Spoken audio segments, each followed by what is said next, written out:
And we're live. Content provided at the event is for general information only and not intended to provide specific advice or recommendations for any individual. Any performance reference is historical and there is no guarantee of any future results. All indices are unmanaged, may not be invested into directly. Any economic forecast set forth during the event may not develop as predicted. There could be no guarantee that any strategy will be successful. These thoughts and opinions are those of Gimbal Financial, do not represent the views of LPL Financial. Securities are offered through LPL Financial, a member of FINRA and SIPC, and investment advice is offered through Gimbal Financial, registered investment advisor, and separate entity from LPL Financial. I feel like we're starting. Where are you, Keith? Does this headset make my face look fat? Not one bit. That's kind of you. We are in. Trying to stay employed. There you go. Nice work. We're just outside of Danville, Illinois, and St. Joseph, Illinois. We're in between those right now, and this is a tribute to modern technology for which we couldn't have done this even probably 2 years ago. So it's pretty crazy, isn't it? It sure is. I appreciate you not driving and Zooming simultaneously as well. So thank you, Casey. She's the MVP for today. I know. She can't hear. Well, I don't know. Have we ever talked about where the name Gimbal came from on this call before? Probably not on here, but yeah. So when LPL, who is our back office, they're like an outlet to us, like where you plug something in. There's a lot of outlets out there that you can plug things into, and LPL is the one that we chose in 1997. So we're approaching 25 years having been plugged into that outlet. But when LPL announced in about 2000 that they were going to go public, what tends to happen when companies go public is they become very impersonal, they become less service oriented, and they become less of what they were before they went public for a lot of competitive reasons that aren't really emotional, they're just what they are. And so when that happened, we were previous to that using the LPL name on our stationery and everything else. And we decided to brand our own name, Gimbal Financial, and to distance ourselves in probably, I don't remember if it's 2002 when we finally got it done, but to distance ourselves from LPL to the point that if we need to use another outlet at some point, that we'd simply tell LPL thanks for the ride and plug into a bigger and better, not necessarily a bigger, probably a smaller outlet that is more personalized. And so that's what prompted us to go with the Gimbal name. Gimbal, we had used nautical terms for different things, like our newsletter is called the Anchor. And so we discovered the gimbal, I think, in a nautical dictionary. And a gimbal is a device that holds a compass level on a choppy seas on a boat or something.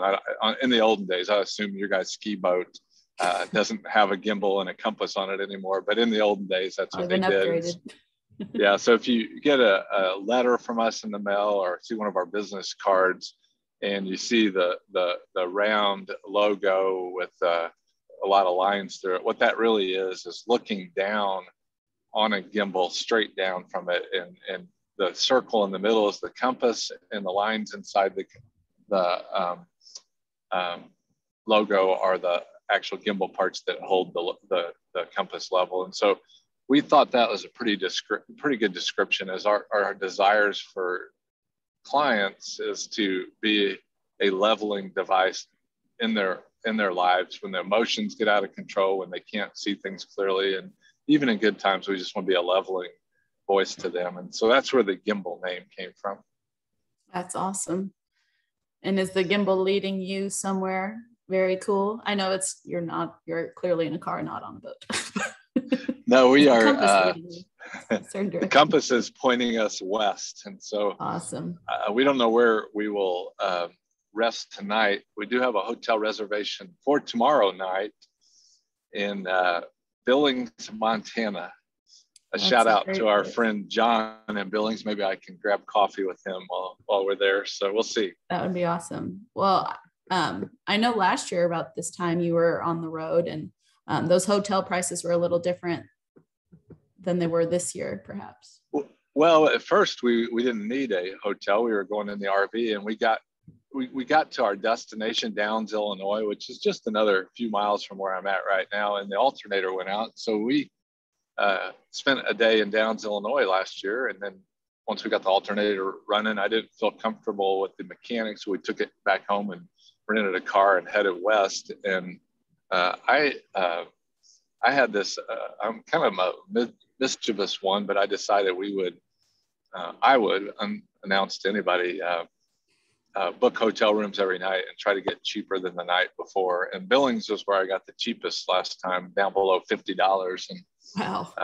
I don't pack heat, but I felt like I needed to there. So, yeah, the hotel rates were extremely low last year. And as I've looked at them in just random places, probably, I would guess if you were just driving down the road today and you went on Priceline, you could expect like a Quality Inn or a Best Western to be about $200 to $250 a night this year versus probably $75 a night last year. Goes to show how much has changed in 1 year.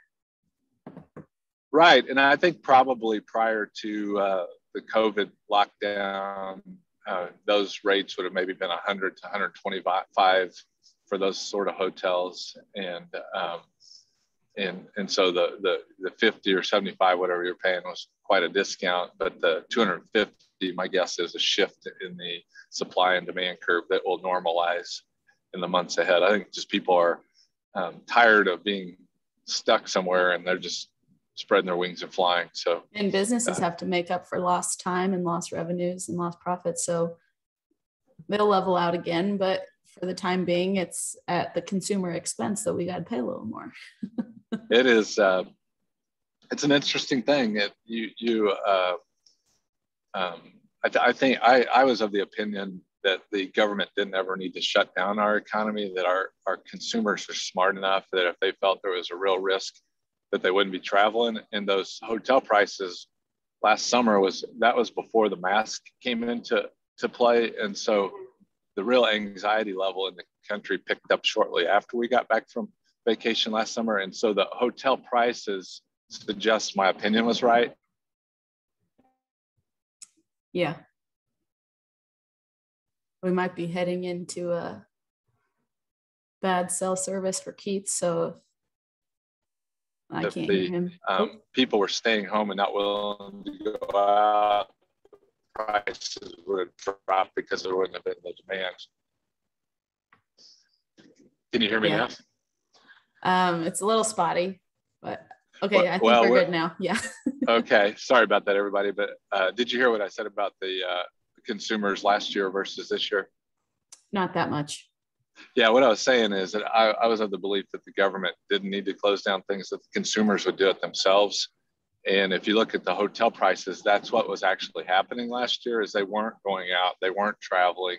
And so my opinion is that it would have taken care of itself without the government intervening and doing those things. That's right. Well, after we got off our show last week, there was the final COVID tracker from our good trusty friends at First Trust. And I thought I'd share that for old time's sake. Now that we've hit the 1 year, they have discontinued their COVID tracker after 1 year anniversary of having the COVID tracker. And they even have this whole spiel about how this is the first pandemic that we've had in a social media world and how that impacted things. And to your comments just now, with this new Delta strain that people are talking about, we're pretty confident that it's not going to be the same as we had last year with COVID. Like you said, people are going to shut down themselves or stay away if they're fearful, but most likely this is the propaganda of the media in general. And this last COVID tracker states that exactly the fatality rates of the original strain versus the Delta variant, this is in the UK in particular, are minuscule compared to the original strain. So we learned a lot from last year. We changed last year. We adapted. And I think you and I, Keith, believe that we're not going to have a repeat of last year after what we've learned and what we've experienced.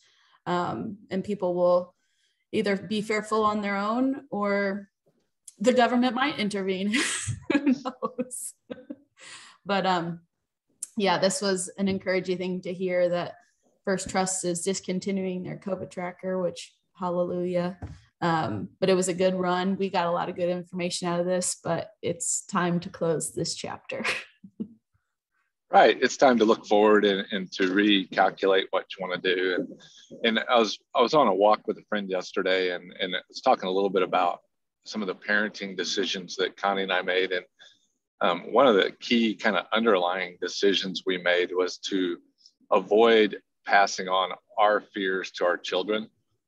So instead of jumping and screaming when we see a spider or a snake or whatever, we tried to let them have minimal sorts of built-in hereditary fears so that they could adapt to the world with their own personality. And I think, unfortunately, a lot of people are going to have new fears as a result of how the COVID was handled. But that's okay. Everybody has to figure out their own journey.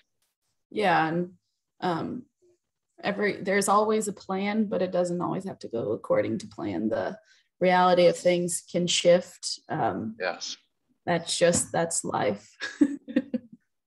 And you know, as a financial advisor and a planner, I used to lock and load into the idea that the plan was the critical thing in helping so many families through retirement, through other issues over the years. I realized that nobody's plan goes anywhere close to what the original plan was.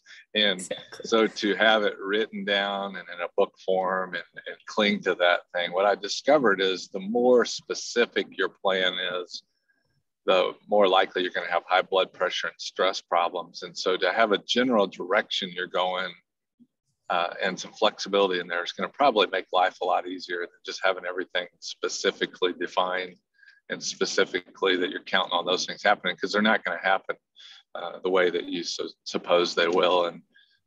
And really the first time we jumped in the RV in 2006 was when I kind of had to make that decision. Do I book all the RV sites in advance and then have to make my travels fit that? Or do we trust that there'll be an RV site every day along the way? And I think we trusted and only got kind of in a bind one day out of like 2 or 3 weeks, I think. And so that's what we'd encourage people as they're looking at financial plans, is to have a general direction you want to go, and we can help you navigate through that. But the more specific you get and the more definitive, I think it's just going to make life a lot more stressful than it needs to be. Yeah. And Doug will definitely attest to that on his journey out west. I talked to him yesterday, and he was about 100 miles away from his family getting a new transmission in his van. So it just goes, he even said it makes the story better. So like we've said, it's all about the journey, not the destination. And that just zests things up a little bit more. And in the West, 100 miles would be like the difference between Fishers and downtown Indianapolis. So right. To put it into perspective. It is and it wasn't straight, he definitely 100 miles by car that he probably added to his mileage, I think is what you might be trying to get at. But I think I might have lost you again. To his point about planning, we will encourage the one thing that you can control is your beneficiaries. So we highly encourage you to review your beneficiaries on a regular basis and make sure the people that you'd like to inherit your assets are accurate. So Keith might have headed into a low cell service area. Oh, and he's back. Don't know if you heard me, but I was just reminding everyone to, if you can plan for your beneficiaries. And if you review those on a regular basis, that's what we would encourage you to do. And I lost him again. So you're back, but you're muted.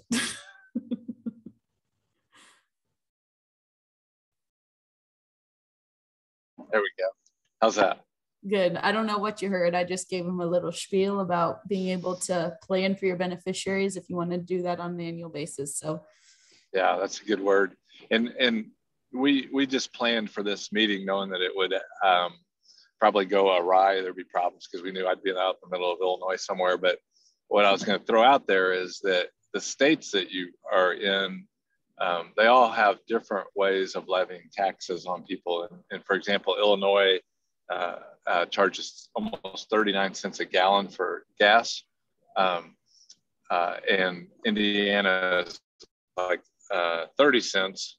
And the lowest in the country is Alaska, and the highest is California with 63 cents. But just knowing that taxes are going to affect your finances in a different way. You were talking earlier about property taxes in Chicago versus Indiana. And so there's a lot of variables in your finances that you can shift a little bit out of your plan and maybe free up cash flow. You know, if you were living in Chicago and your cash flow started getting tight, you could move literally across the state line over to Maryville or place like that and have a pretty different cash flow scenario.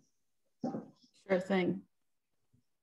Well, I'm going to let you go because I know that I'm going to probably run out of cell service here, but it is always great hanging out with our clients and friends, and it's good to see you, Amanda, and I'll see you not next Friday, but the following week.